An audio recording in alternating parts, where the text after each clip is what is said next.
La prochaine étape après s'être connecté à Copilot, c'est d'engager la discussion avec lui grâce à ce qu'on appelle des prompts ou encore des requêtes ou encore des invites. Tout dépend de l'école à laquelle vous appartenez.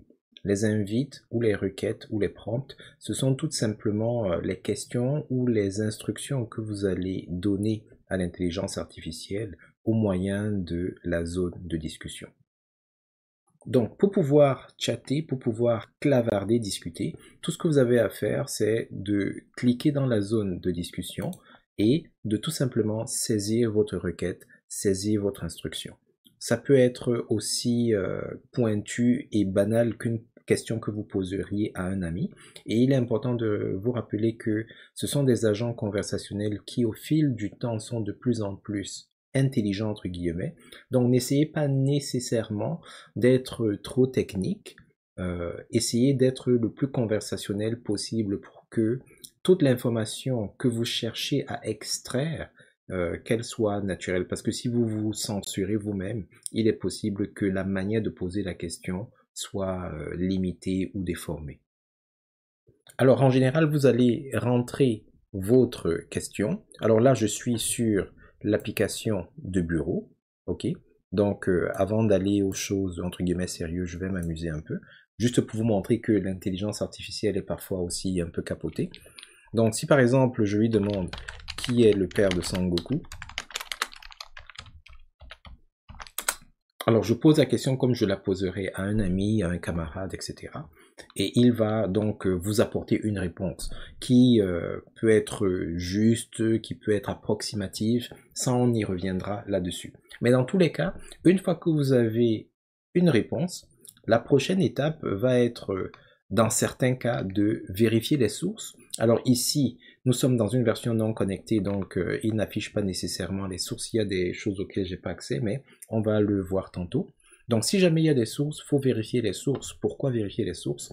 Parce que l'intelligence artificielle, elle n'est pas si intelligente que ça, hein. Ce sont des programmes après tout, mais ils s'abreuvent à différentes sources d'informations et parfois la manière de combiner l'information avant de vous apporter une réponse peut être douteuse. Il y a parfois des nuances auxquelles ils n'ont pas encore accès, ce qui peut leur faire dire des choses ou approximatives ou carrément fausses. Donc c'est important de vérifier vos sources.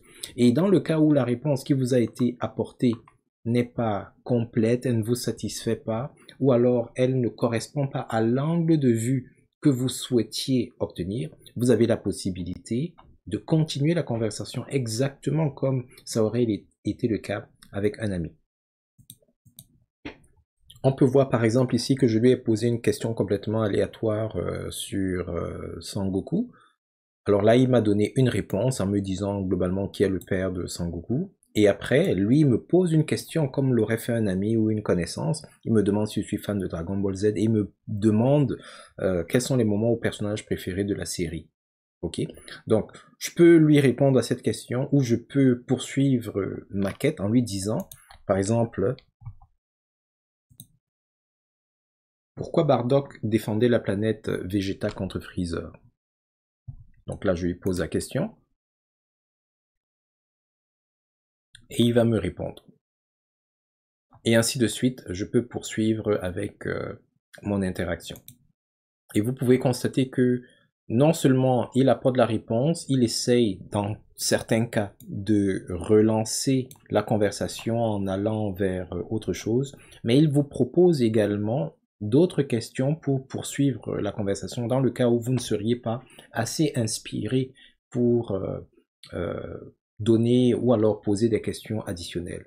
Autre chose qui est important, c'est que en dessous de chaque réponse, vous avez la possibilité de voter la réponse suivant la pertinence de la réponse, la justesse de la réponse. Et il est important de faire ces rétroactions parce que c'est au fur et à mesure que vous allez donner ces informations, fournir ces rétroactions que le système va être amélioré. Si vous le faites, si d'autres utilisateurs le font, c'est comme ça que ces intelligences artificielles deviennent de plus en plus performantes par la suite. Donc vous pouvez mettre le pouce en haut pour exprimer le fait que vous êtes satisfait de la manière dont la réponse a été formulée, des détails qui ont été apportés, ou vous pouvez mettre le pouce en bas si jamais ce n'est pas assez précis à votre goût ou juste à votre goût. Et parfois, quand vous mettez des mentions plus négatives, parfois ils vont vous demander en quoi est-ce que la réponse n'est pas bonne à votre goût et il faudra essayer de développer.